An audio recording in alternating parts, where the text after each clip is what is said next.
Trump's first 100 days in office, Caroline also did a press conference, so I want to get in that a little bit. And I also want to go over into the ops. Let's go over to the MSNBCs, the CNNs. I want to see what their perspective is on his first 100 days in office, and then I'll give you my thoughts also. So make sure you guys hit a like for the algorithm, subscribe to the channel, and turn on your notifications. Let's rock. We get the latest now on President Trump marking the first 100 days of his second term. Chief White House correspondent Mary Bruce tracking the Trump presidency and how the public is responding. Good morning, Mary. Good morning, George. Well, over the last 100 days, President Trump has moved at a frenetic pace to overhaul the federal government, enact his agenda through a barrage of executive orders, and test the limits of presidential power. And today, as he touts his accomplishments, he's also facing new questions about how Americans are perceiving his work so far. This morning, President Trump marking the first 100 days of his second term, a 15-week sprint aimed at overhauling the federal government and showing his supporters he's delivering, aggressively enforcing his immigration policy, an issue the administration is eager to keep in the spotlight. The president posting these pictures online, signing 3 more executive orders Monday, targeting sanctuary cities and those who the White House says oppose the administration's immigration crackdown. It was one of the key issues that propelled Trump to the White House. Today, 46% of Americans approve of his immigration policies, according to our latest ABC News Washington Post Ipsos poll. But 48% say his actions deporting undocumented migrants have gone too far. The White House this morning defending their handling of mass deportations after 3 children, ages 2, 4, and 7, who are U.S. citizens, were deported to Honduras along with their mothers following routine ICE checks. The ACLU says the 4-year-old suffers from a rare form of cancer and claims the parents were not given a choice, that they did not have an opportunity to coordinate with caregivers or legal representatives. But the president's border czar, Tom Homan, insists the parents were given a choice. What we did is remove children with their mothers who requested the children depart with them. This was a parental decision. Parenting 101. Having a U.S. citizen child does not make you immune from our laws. And on So wait. So give me a second. Let me understand this really quickly. So you're telling me that, because I'm assuming, I don't know, somebody inside of the chat, y'all let me know. So the parents came over here illegally. Then they had children that were born inside of the United States of America legally because they benefited from birthright citizenship. Well, what does that mean? That means that something that was created, and I need y'all to understand exactly what birthright citizenship is. Birthright citizenship is basically to where you are born inside of the United States of America. Plenty of people do it. The Chinese people come over here and do it. The Japanese people come over here and do it. They come over, hide their pregnancies. They have children inside of the United States of America. Then they have dual citizenship from here and also back in their country where they're born, right? So basically, birthright citizenship are people having children inside of the United States of America to circumvent and then to possibly stay by saying, hey, listen, my children are American citizens. They should be able to stay here. They should be born here. All right? Trini Life, you are 100% correct. Birthright citizenship was created for American descendants of slaves, because they were brought here against their will to capitalize for capitalization, right? So we live in a capitalistic society, a capitalistic world, a capitalistic United States of America. They were exploited for labor to help build up the United States of America. When slavery was abolished, birthright citizenship was established because they should have had a pathway to citizenship, considering that they did not ask to be here in the first place. So then they had the opportunity to achieve the American dream, which we are all benefiting from, the sacrifices of the people that came before us. So birthright citizenship was established for people that did not want to be here, but was a part of the transatlantic slave trade. It was not meant for illegal migrants that came over here illegally and had children inside of the United States of America. This is one of the reasons why I keep telling y'all that these movements, from the civil rights movement, moving over into feminism, first wave, first, second, third wave feminism, then moving over into the gay community, now moving over into diversity, equity, and inclusion. That now includes black and brown people and all of this stuff. Birthright citizenship should be done away with. It should be abolished. It should be done away with because there are no more people that are being brought over here in the United States of America against their will in order to be able to capitalize off of. So you have people that take advantage of the laws that was not even created for them, but then you have other people that are so ignorant because they don't understand the history, the true history of how some of the laws were established inside of this country. And so now you got illegal migrants coming over here benefiting from it, and then they're protesting and getting mad when they say, hey, listen, you get deported back with your parents because this is a parental decision. They say no, because we had children over here so we can take advantage of your healthcare system.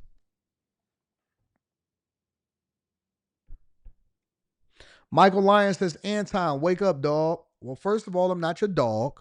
Secondly, what is it that I'm not aware of?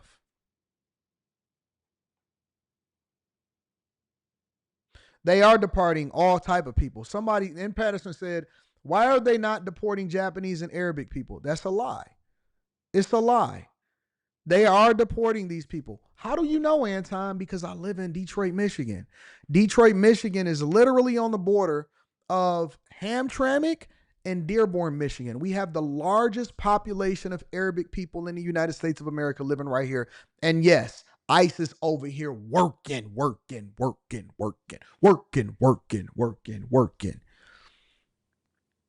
Before y'all comment on stuff, you need to do a little bit of research. Everybody and everything is on the table. Everybody and everything is on the table that is not supposed to be here. And the numbers is numbering. They are all through here. If you, ICE vehicles, non-marked vehicles, all kind of vehicles is rolling all through this mug. All through it. They not messing around. They are deporting everything and everybody, and they are all through here. We have the largest population of Arabic people inside of the United States of America right here in Dearborn, and they not messing around. They in Mexican Town, they in Dearborn, they in Hamtramck, they all over, and they are getting these people. They not messing around. Citizen, child, does not make you immune from our laws. And on the issue that was top of mind for voters, the economy, voters in November backing Trump's promises to boost the economy and lower prices. We will end inflation and we will make America affordable again. 73% now say the economy is in bad shape, and 53% saying it's gotten worse since he took office. 72% say it's very or somewhat likely Trump's economic policies will cause a recession. Fears fueled by the president's trade war, something that has unsettled even some of his staunchest allies. If we see very high tariffs forever, then we do risk a recession. And listen, at the end of the day, tariffs are taxes, and I don't support higher taxes. Yeah, it's taxes against other countries. It's tariffs against other countries. It's taxes against other countries. It's not taxes for the United States of America. We weren't even really supposed to be paying income taxes the way that we're paying income taxes today. That was largely supposed to be supported from other countries being tariffed in order to sell goods inside of the United States of America. We now become dependent on it because we've gone in so much debt and we built up so much crumbling infrastructure instead of keeping it up. And so now we got income taxes the way that we not supposed to have them, and we actually suffering as a result of it because there's generations of people that have now died, and people born into the system that we are now. This is just y'all norm. And so you think this is regular. This is not regular. We're not supposed to have taxes the way that we have them right now. Let me go over to Caroline to go into mark the first 100 days in Trump being in office.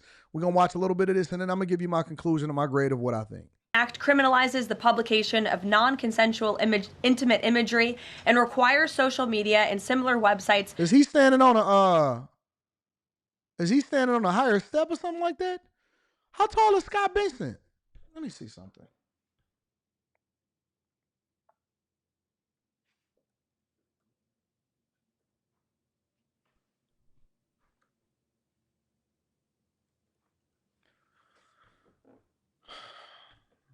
Scott Benson. He's 6'5". Is he 6'5"? I think he's 6'5". That's what it's saying right here. Anyways. To remove such content within 48 hours of notice from a victim. The First Lady thanks all those who voted in favor of this important legislation, and the president looks forward to signing. That's how Slimmy be. That's how Slimmy be when we be in the spot. Slimmy be looking just like that. It when it arrives on his desk.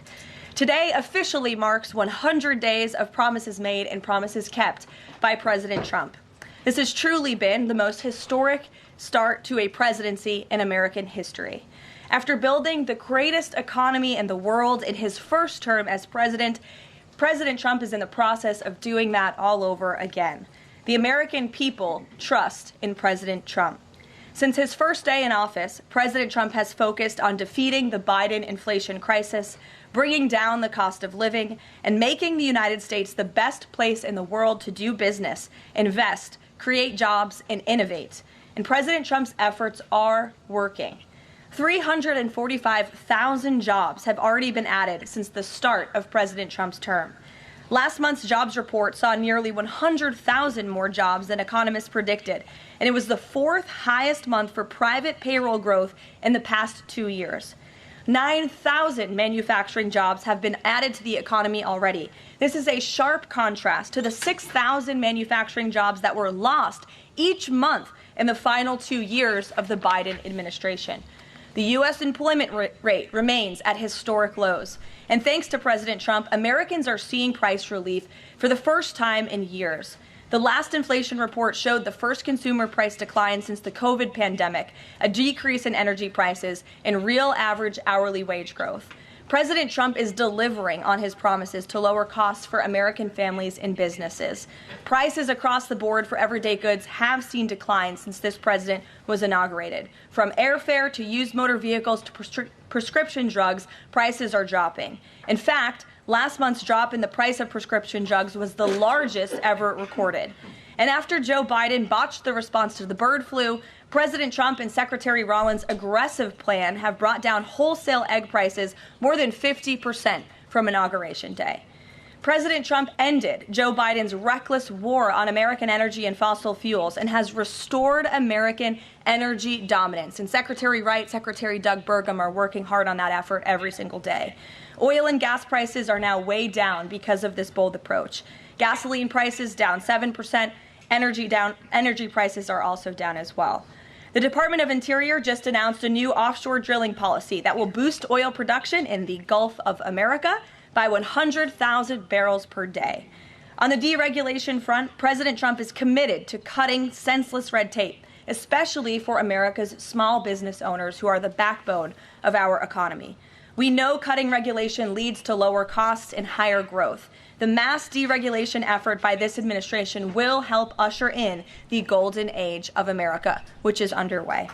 Immediately upon taking office, President Trump blocked all of the unfinalized Biden-era rules, saving Americans more than $100 billion, or $2,100 per family of four over the next decade. And the president also launched a bold multi-agency effort to roll back existing federal regulations that drive up the cost of living on hardworking families. This effort is projected to yield significant cost savings in the coming months, including the EPA's rollback of tailpipe emission rules for light-duty and medium-duty vehicles and the Department of Transportation's latest corporate average fuel economy standards. These two efforts alone yield $755 billion in total savings, or more than $8,800 per family of four over the next decade.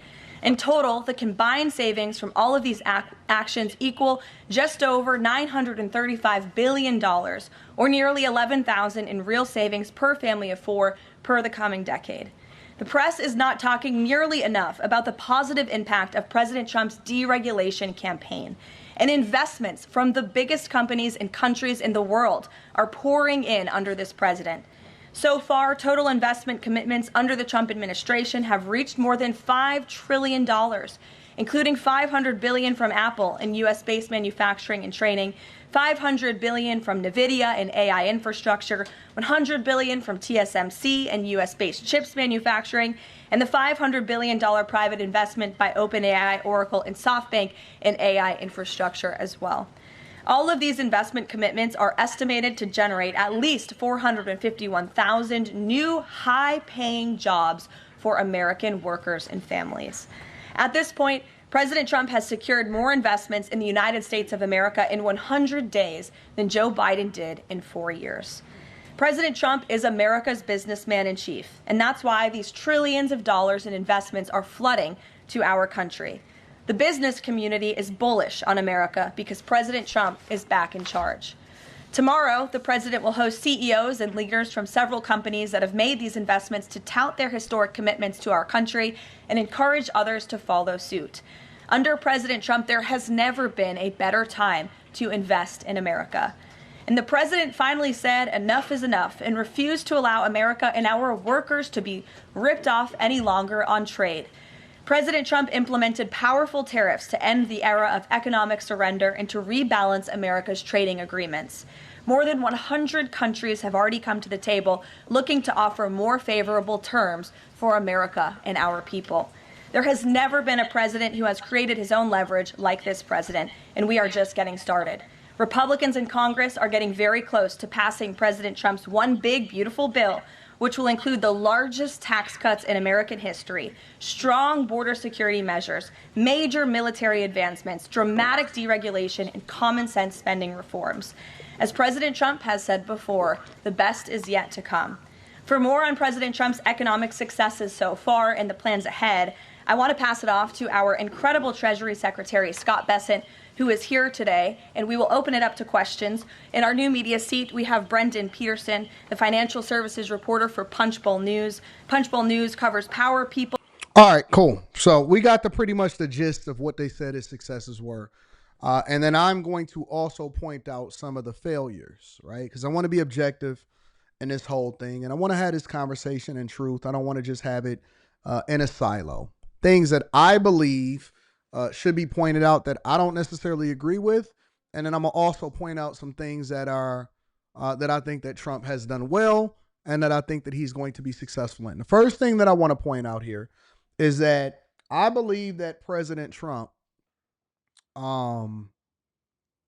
is doing everything that he said that he was going to do. No matter what side of the aisle you're on, what we're used to in the United States of America is we're used to politicians just talking and then they don't actually show up. I think that he's been incredibly transparent. He's answered media questions. He has not dodged anything. He has been the most available of any president that I've ever witnessed in my lifetime. And the thing about it is that the one thing that you cannot criticize him on is that exactly what he said and he campaigned on is exactly what he started to hit the ground running doing when he became president of the United States of America. So I have to 100% give him credit for that. He is doing exactly word for word, no modifications, no changes. And I mean, that goes all the way from immigration to tariffs to, being tough on crime and getting on these sanctuary cities. I believe that he absolutely 100% is doing exactly what he asked for. So for anybody that actually voted for him or anybody that was fearful that he was going to do what he said that he was going to do, regardless of what side of the aisle that you're on, he is absolutely doing what he said that he was going to do. That's number one.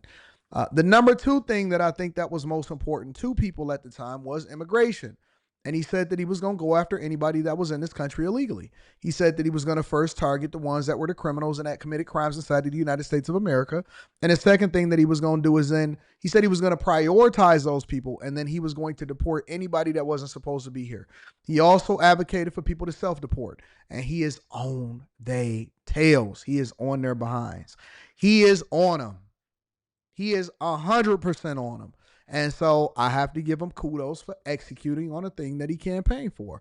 The third thing that I think that he's doing really, really well and that he said that he was going to do is that he was going to tackle the trade deficits and he was going to tackle it with tariffs. He did it the first term. He said he was going to be more aggressive with tariffs on the second term, and that is exactly what he did. So in short, the things that I'm celebrating him for is the things that he said that he was going to do that he executed on.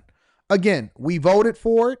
This is what he said that he was going to do, and this is what he's given us. The same way that we criticize liberals, for example, liberal mayors like a Brandon Johnson and stuff, and I say, hey, listen, y'all can't complain about the thing that you voted for because this is what you wanted. And so don't complain about him because he's doing exactly what he said that he was going to do, and he's ruining y'all communities.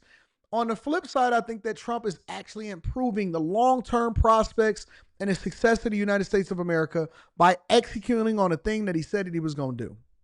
100%. Now, of course, I can go into getting rid of diversity, equity, and inclusion, designating men as men and women as women, saying that men can't participate in women's sports, women's bathrooms, going after sanctuary cities and all of that, right? But we've talked about that. I cover it on a daily basis. There's no need in me getting into it. You know what he said. You know what he did. You know what he's going to continue to do. That's without saying, all right? Now, let me go over to a couple different things that one of them I don't understand, and B, I just have to point it out as something that may have not been as successful as he said that it would be, all right? The first thing that I want to say is he did say, and I brought this up, he did say that on day one in office, the war between Russia and Ukraine would be over.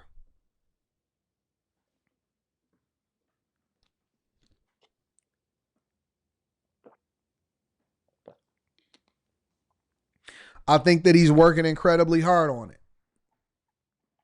I think that he's absolutely trying to get this done because this is going to be, if he can't get this war over with by the time that his presidency is over, I prefer him to have it over before his first year in office, then I think that it would be a stain on his legacy and he wouldn't be able to continue to blame Biden.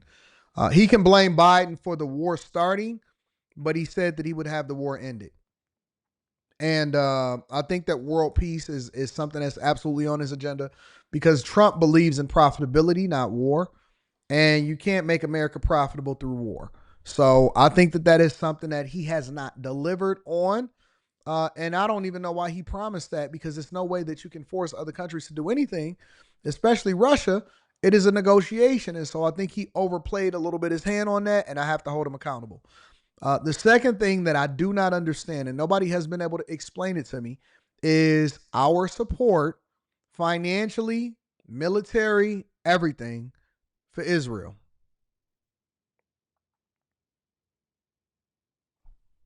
I don't understand it.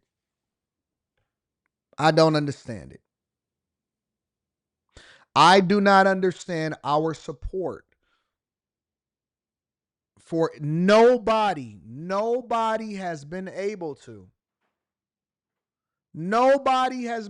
to explain to me why we are so lockstep with Israel and why we continue to support them militarily and financially. I do not understand it. It is very confusing to me, and I do not necessarily agree with that.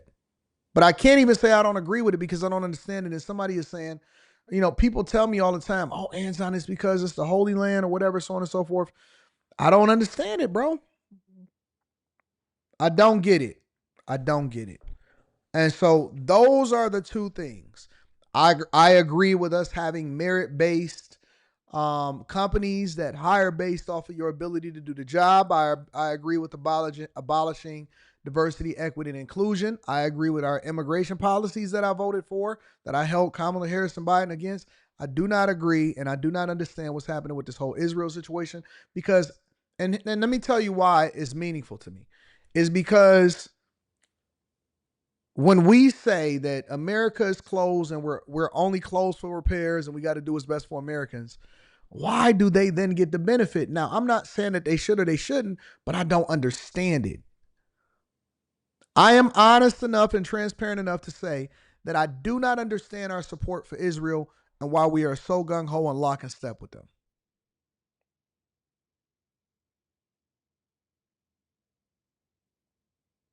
Okay, well, I'll ask them. I'll ask some of the people that may better understand it that can explain it to me. Is y'all telling me to reach out to this person and reach out to this person? I still don't understand it. I don't get it. Jason said God still protects them. He don't break promises. No, you have no idea what you're talking about. Listen, even if we want to talk about it biblically, I'm not gonna get into that. I'm not gonna get into that.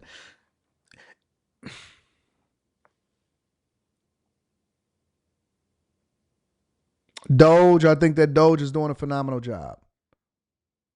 I think that Doge is doing a phenomenal job. Sierra says that that's our one ally in the Middle East. Mm.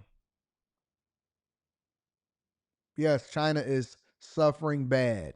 China has so many ships at their ports that they cannot fill up, they cannot unload. These companies, these factories, they are stuck with products that they can't sell, and the people are financially getting killed over there.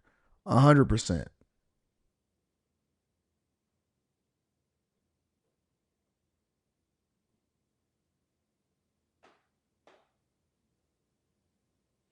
ATG says, just say you're anti-Semitic.